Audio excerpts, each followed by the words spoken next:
Anyway, so each week the Film Powers That Be release dozens of movies, some in theaters, on VOD, and on streaming services, some of which you will never hear about except here.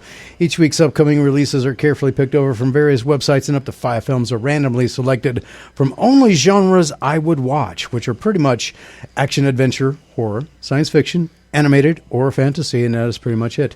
With that in mind, we sit through some of the most hideous trailers ever made, and we'll read you the synopsis of each film, then give you our not-so-humble opinions. Oh, you should have seen some of the films we've had to endure. Oh, wow. You thought these were bad? These are and these actually weren't even bad at all. I actually didn't think that these ones were bad. Okay. I've gotten bad ones from you in the past, and I didn't think that there were too many bad ones in this round. Well, this round, no. This round isn't that bad. With that in mind, we say blah, blah, blah. We will read you the synopsis of each film, then give you our not-so-humble opinions. We only go off what you have available to make your movie-watching decisions, which is a synopsis and a trailer. Please bear in mind, we are not professional movie critics or IT, apparently. I have no idea what Rob is doing over there.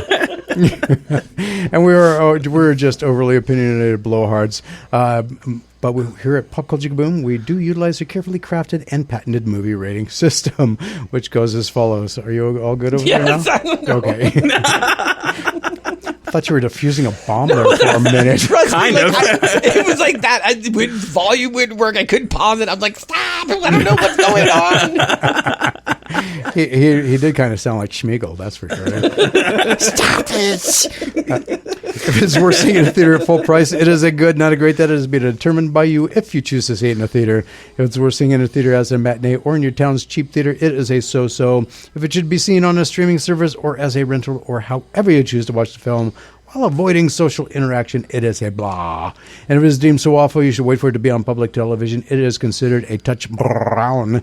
And since we have in-studio guest Mr. Lyric Burt with us, he has been subjected to these as well. Yes.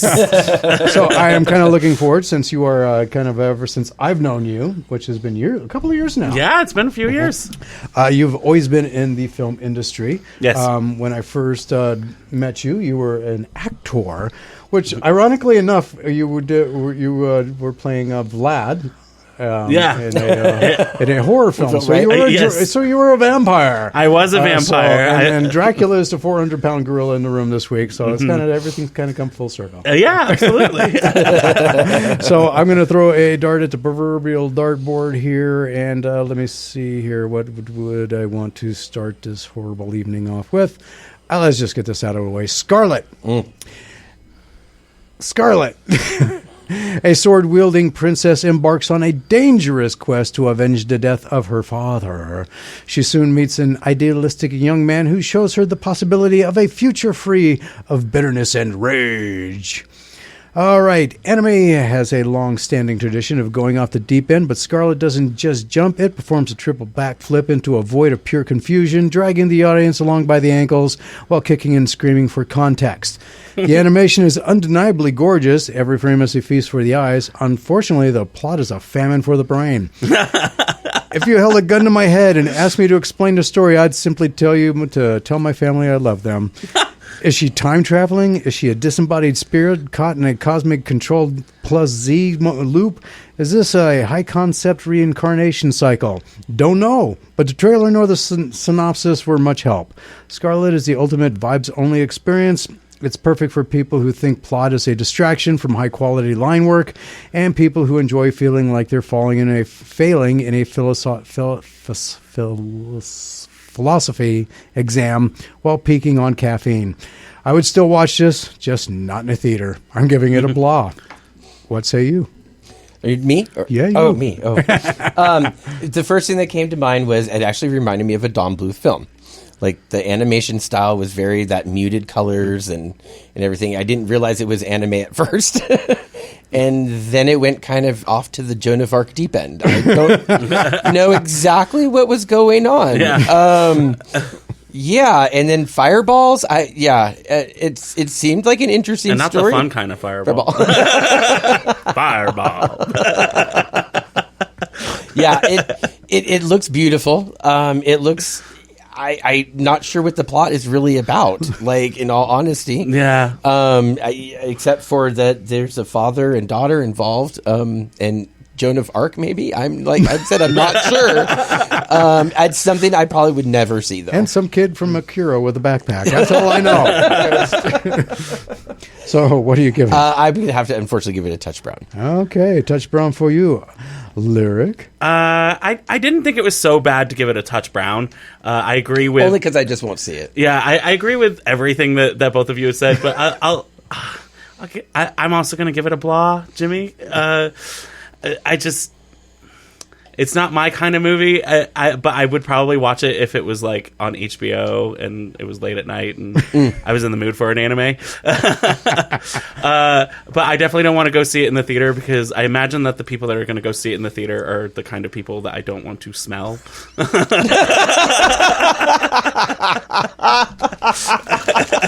Wow. Okay. So a blah from Lyric. Okay. All right, Rob. What is next? All right. Let's go ahead and do Whistle. A misfit group of unwitting high school students stumble upon a cursed object, an ancient Aztec death whistle. They discover that blowing the whistle and the terrifying sound it emits will summon their future deaths to hunt them down.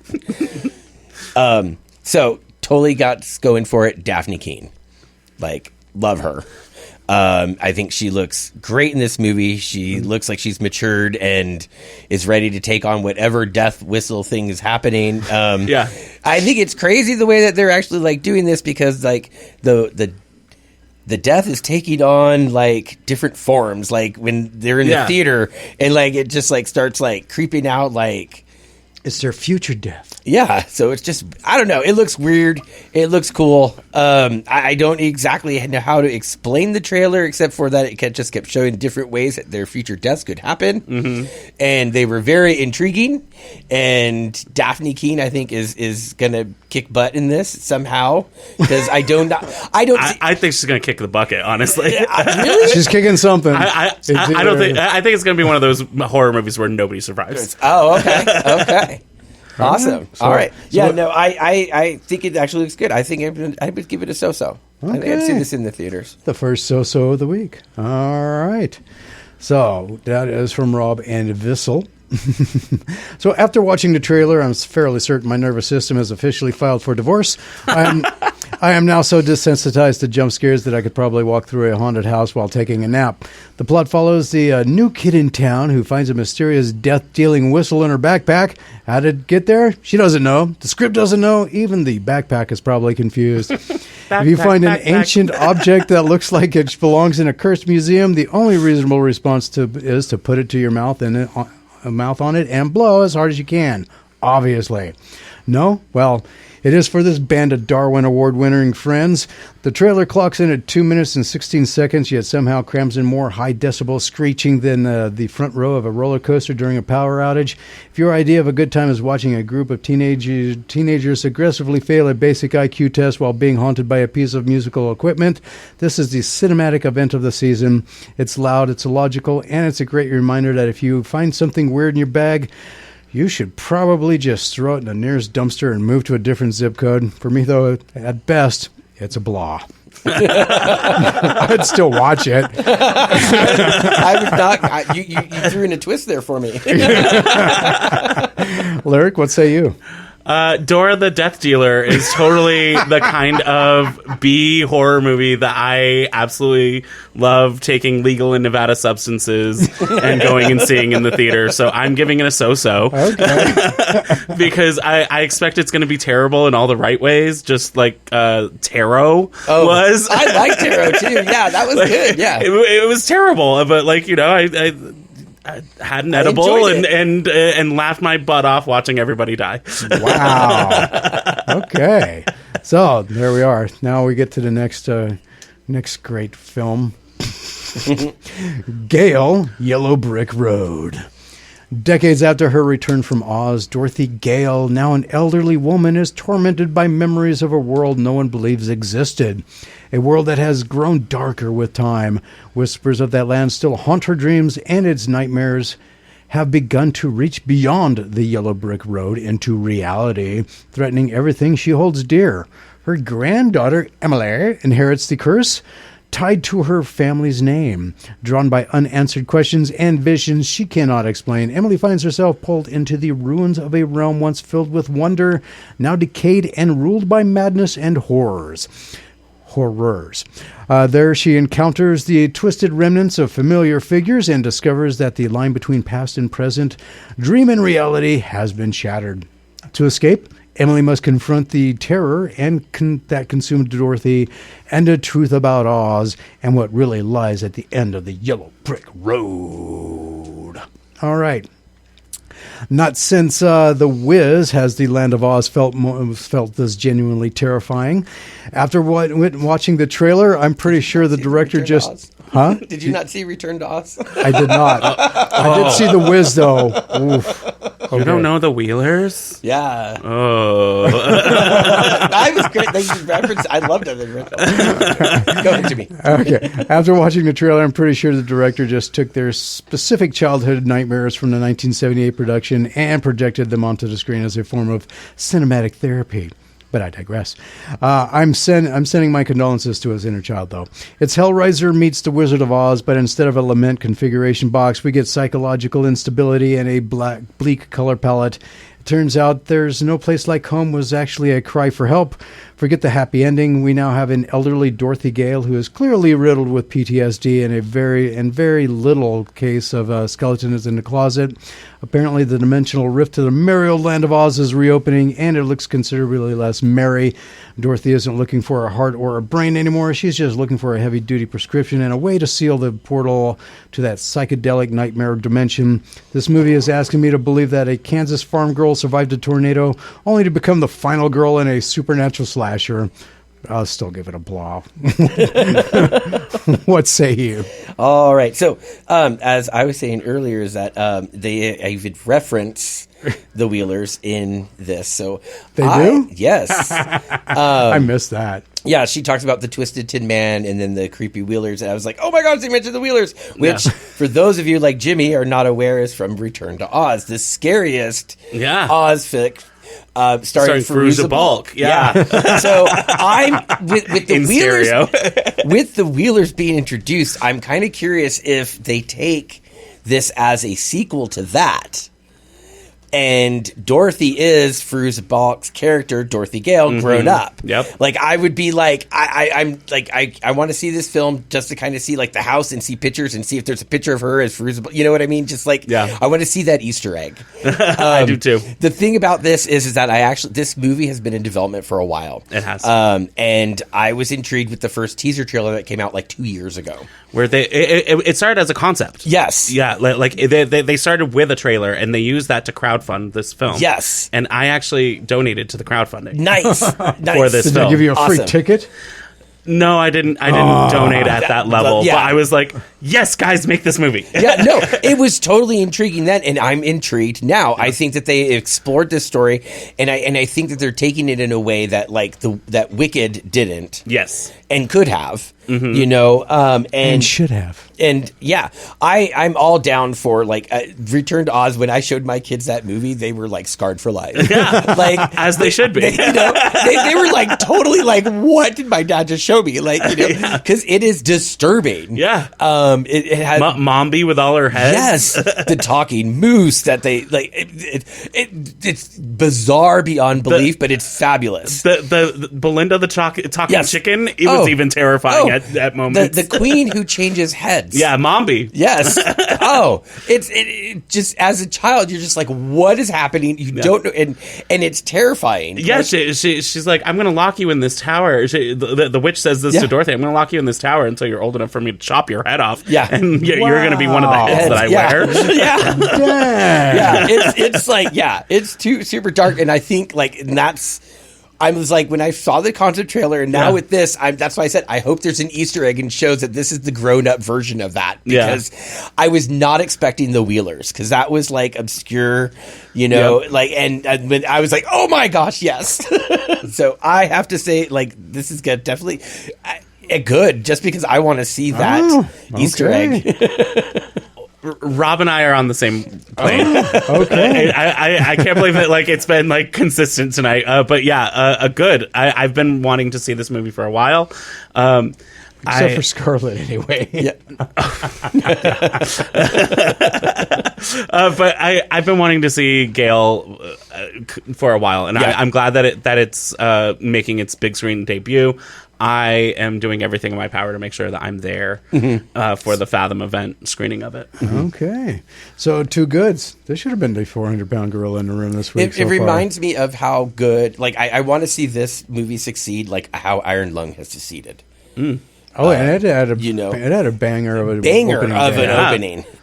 Like totally surprising, and that was total word of mouth. That came from people who wanted to see the movie, calling movie theaters, telling them that they need to show it. Yeah. So like that, fabulous. And this doesn't have that same, this has more of that press.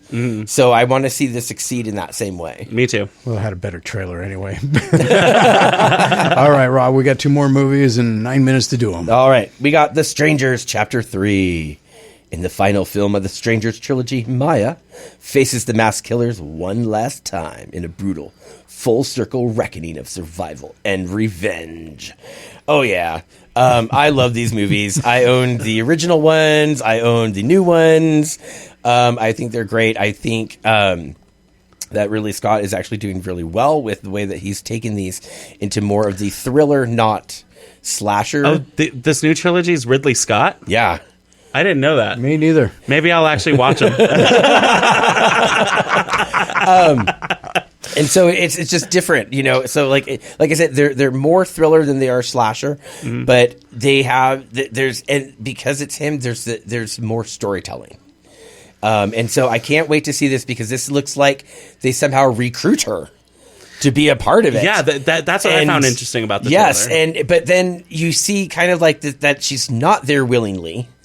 So it's like I want to know how this happens. I love the way how it ended in the last one, and it was like when you found out, like, oh my gosh, it was them. Like it was just this like horrifying moment, like So I can't wait. So I'm good. Okay, good for Rob.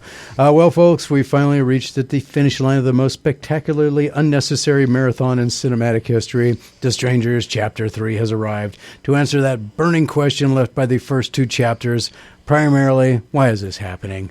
Taking a movie about random, senseless violence and explaining it over 6 hours is like explaining a joke until it becomes a eulogy.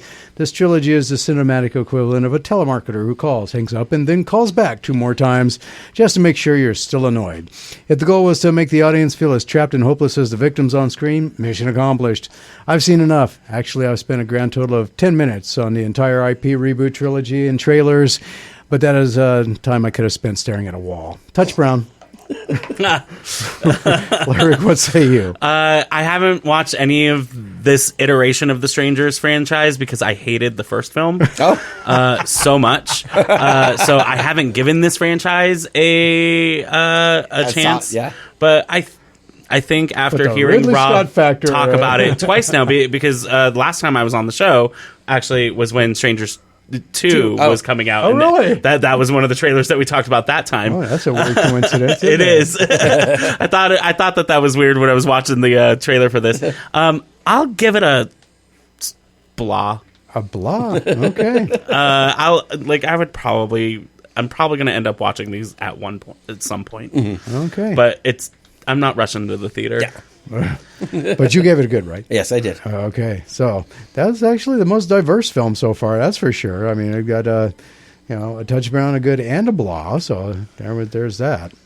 So far, Gale, the most rated one, highest rated one. Which brings us to the 400-pound gorilla in the room this week, which is Dracula. And here's the synopsis. When a 15th century prince witnesses the brutal murder of his wife, he renounces God and damns heaven itself. Cursed with eternal life, he is reborn as Dracula, an immortal warlord who defies fate in a blood-soaked crusade to wrench his lost love back from death, no matter the cost. On the verge of reuniting, Dracula is hunted by a relentless priest sworn to end his immortal reign. All right. Since Bram Stoker put pen to paper in 1897, the character Dracula has appeared in over 200 films and TV shows. That averages out to about 1.5 adaptations per year for the last 129 years. That doesn't include most movies about vampires. I mean, real vampires, so the Twilight series is excluded. To put that in perspective, the only guy more overworked than the Count is Sherlock Holmes. You'd think by now the general public would be vampired out, ready to drive a stake through the heart of the entire genre just for a bit of peace and quiet. But then this new film, simply titled Dracula, against all odds, it actually looks good. It seems this version is trading the cape and cowl campiness for some genuine gothic atmosphere that managed to pique my interest. There is, however, one glaring issue for the modern viewer, the 19th century. I have a very specific hang-up regarding personal hygiene. The period pieces are basically a 120-minute reminder that deodorant hadn't been invented yet. Watching a high-stakes romance set in an era of mud, soot, and questionable dental work is a struggle for me. I'm willing to overlook the lack of soap for a solid retelling of this classic, though, and I can appreciate the artistry of the costumes while simultaneously being thankful I can't smell it through the screen. I can't find enough interest to see it in a theater, though, so I'm going to have to give it a blah. Rob? All right, so we got another Dracula movie. Only this time, it's a love story. They all are, okay? Yeah, spoiler alert. So I actually enjoyed the one with Winona Ryder and Keanu Reeves. I thought that was a fabulous... Gary Oldman. Can't forget Gary Oldman. I thought it was a fabulous retelling of the book. It was especially because it came out actually when we were reading it during our Victorian era, like in literature studies. So it was like, oh, this is great. It's like coming out at the same time. I'm reading it, and it was a very good retelling. This looks like it's going to be almost there, knowing some things that Luc Besson has done, like he's got rid of the brides. To make this a true love story and, stuff. So I'm intrigued to see where he is going with this. And because we all know the whole Dracula story where he, Mina and everything. And he's still after Mina, and that's her name in this one too. And, but seeing that this is actually like the reincarnations of her, and it looks like they're kind of doing this like periodly. It seemed that there was like versions of Mina that he was like seeing in time. So I'm curious to see how they're actually doing this, if they're going to just jump straight to new, or if that was small little snippets, or if we're going to see little actual vignettes of their time together in these different times. So I'm intrigued to see it. I probably will not see this in the theaters. I know the story too well, and the last vampire Dracula movie that I saw in the theaters was kind of a disappointment. So, it was a good movie. Was that the Demeter one? Yes, yeah. It was a good movie, but it was a disappointment. So I was turned off by them in the theaters now for Dracula. So I'm gonna have to give it a blah. Okay, another blah. Lyric, what say you? I think my gothic girlies are going to love this. It's definitely something made for them. Fans of Crimson Peak, I think, are going to absolutely just fawn over this. For me, I feel very similar to you guys, where I'm just like, I've seen Dracula so many times. 1.5 times a year. Especially after rewatching the BBC one that came out in 2021. I saw that one. I just rewatched that while I was sick in a hotel in Tokyo. I watched that miniseries, and that is just such a good adaptation and a good update to the legend of Dracula, that to see this, I was just kind of blah. Yeah. Another blah? Wow. Yeah, that BBC one is hilarious, because it was like killing people, and it was like, how did you find me? Well, you left the trail of bodies. Yeah, right. I'm like, yeah, huh? You're supposed to hide them. Yeah, well, all right. Or at So least dump 'em in let's the river. recap real quick here. Scarlet, Lyric, and I gave it a blah. Rob gave it a touch brown. Whistle, Rob and Lyric gave it so-so's. I gave it a blah.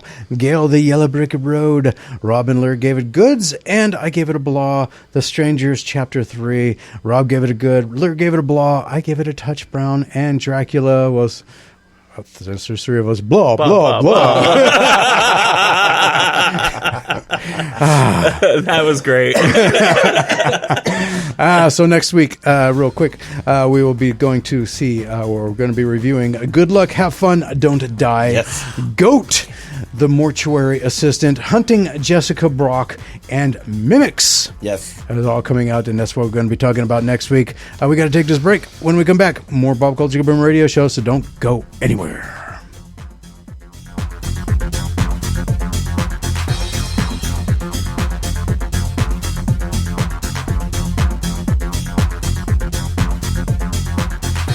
It's Pop Culture Kaboom's radio show.